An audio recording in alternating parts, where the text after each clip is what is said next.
So hello everyone, welcome back to my YouTube channel. So today I am going to discuss a question that is asked in JEE Mains 2025. This question is from kinematics topic. So let us first see the what is question and then we will solve this question. Okay.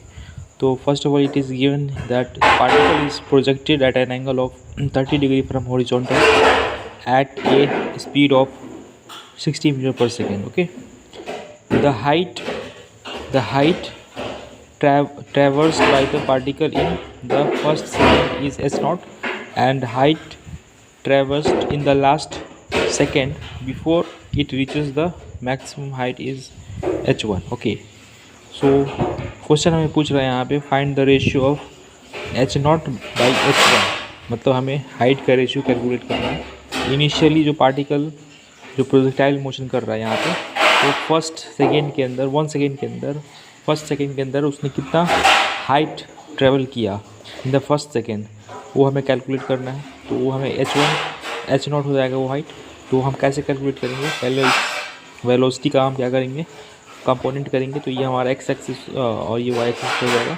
तो x axis पे हमारा जो velocity component आएगा that is 30√3 metre हो जाएगा metre पर second, और जो वाई कंपोनेंट होगा वेलोसिटी का वो हो जाएगा हमारे पास 30 मीटर पर सेकेंड, क्योंकि हम 60 मीटर पर सेकेंड जो वेलोसिटी है उसको हम यहाँ पे वेलोसिटी को कंपोनेंट में डिसोसिएट करता है, तो हमें 30 डिग्री पे लिखना पड़ेगा 60 इंटू कॉस 30। तो इस तरीके से हम वेलोसिटी का कंपोनेंट करेंगे एक्स और वाई एक्सिस के अंदर।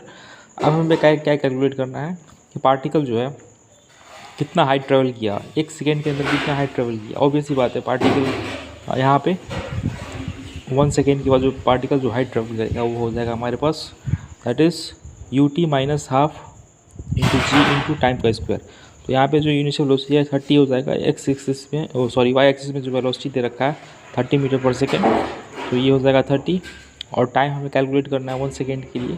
तो 1 सेकेंड पे कितना है 1, यहाँ पे हम टाइम का 1 लिखेंगे। फिर यहाँ पे हाफ जी का वैल्यू 10 लेना है, तो हाफ इंटू 10 का इंटू 1, मतलब यहाँ पे हमारा जो हाइट होगा h0 जो होगा 25 मीटर, मतलब फर्स्ट सेकेंड के अंदर पार्टिकल 25 मीटर का हाइट अटेंड कर लेता है। ठीक है, नेक्स्ट हमें बात करना है कि पार्टिकल का जो यहाँ पे जो पार्टिकल मैक्सिमम हाइट पे है, तो ये मैक्सिमम हाइट को अटेंड करने में पार्टिकल को कितना समय लगा। तो पार्टिकल को समय लगा यहाँ पे हम बात करेंगे। तो अगर हम टाइम ऑफ फ्लाइट की बात करें तो वो हो जाएगा हमारे पास 2 टाइम्स ऑफ 2 इंटू 3 सेकेंड। ठीक है, तो टाइम ऑफ फ्लाइट का हो जाएगा 6 सेकेंड। टाइम ऑफ फ्लाइट कैसे हमने कैलकुलेट किया यहाँ पे, तो यहाँ पे हम टाइम ऑफ फ्लाइट कैलकुलेट करेंगे 2 u sine theta 30 degree by g. ठीक है, तो यहाँ पे 2 यू साइन 30 कितना होगा यहाँ पे, तो यहाँ पे यू साइन 30 हो जाएगा। तो 2 इंटू यहाँ पर हम बात कर देंगे, यहाँ पे इस तरीके से लिख सकते हैं 2 इंटू 30 बाई 10। तो यहाँ पे टाइम ऑफ फ्लाइट हमें 6 सेकेंड आ गई यहाँ पे। ठीक है, नेक्स्ट हमारे पास हमें क्वेश्चन यहाँ पूछ रहा है कि पार्टिकल का जो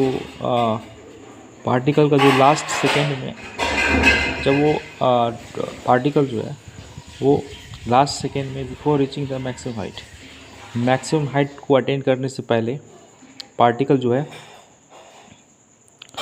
लास्ट 1 सेकेंड के अंदर कितना डिस्टेंस ट्रेवल किया वो हमें कैलकुलेट करना है। तो वो हम इस तरीके से कैलकुलेट करेंगे।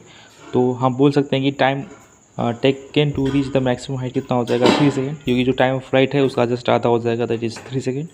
अब यहाँ पे हम ये क्या करेंगे, h1 इज इक्वल टू ये फार्मूला यूज़ करेंगे u minus a/2 into 2n-1, और यहाँ पे हो जाएगा u का वेलोसिटी। u जो है यहाँ पे इनिशियल वेलोसिटी कितना है 30 है यहाँ पे। ठीक है, हम वाई कंपोनेंट का वेलोसिटी 30 यहाँ पे लेंगे। तो 30 माइनस a/2 मतलब 10/2 into 2 into 3 minus 1। Time of flight यहाँ पे हमें यहाँ पे n की वैल्यू n की जगह में 3 लिखना है यहाँ पे। ठीक है, क्योंकि टाइम ऑफ फ्लाइट जो है लास्ट सेकेंड के लिए कितना है, जो टाइम ऑफ फ्लाइट जो है दे रखा है वो 3 सेकेंड है। तो हमें थर्ड सेकेंड के अंदर पार्टिकल कितना ट्रैवल किया वो कैलकुलेट करना था। तो हम क्या करेंगे यहाँ पे इस तरीके से इसको सॉल्व करेंगे। तो ये हमारे पास आ जाएगा 30 माइनस 10/2 इंटू 2 इंटू 3 -1, तो यहाँ पे 30 -5 और यहाँ पे 5, मतलब हमें 25, 30 - 25 5 आ गया। तो अब हम बात करेंगे, तो हमें दोनों का जो हाइट है हमने कैलकुलेट किया। अब उसका रेशियो पूछ रहा है यहाँ पे, तो H0/H1 का जो रेशियो होगा दैट इज़ H0/H1 का जो रेशियो होगा, H0 कितना था, तो H0 हमारा था 25 मीटर, यहाँ पे आप देख सकते हैं, और H1 जो है कितना है, दैट इज़ 5। तो H0/H1 क्या हो जाएगा हमारे पास, 5:1 का रेशियो आ जाएगा। तो हमारा आंसर ये जो रेशियो है 5:1 का आंसर होगा। तो थैंक्स फॉर वॉचिंग। ये जेईई मेंस 2025 की काइनेमेटिक्स का क्वेश्चन है, तो इस तरीके से इसको हम सॉल्व कर सकते हैं इसको, ठीक है। तो थैंक्स फॉर वॉचिंग, फिर मिलते हैं नेक्स्ट वीडियो में, तब तक के लिए ओके बाय।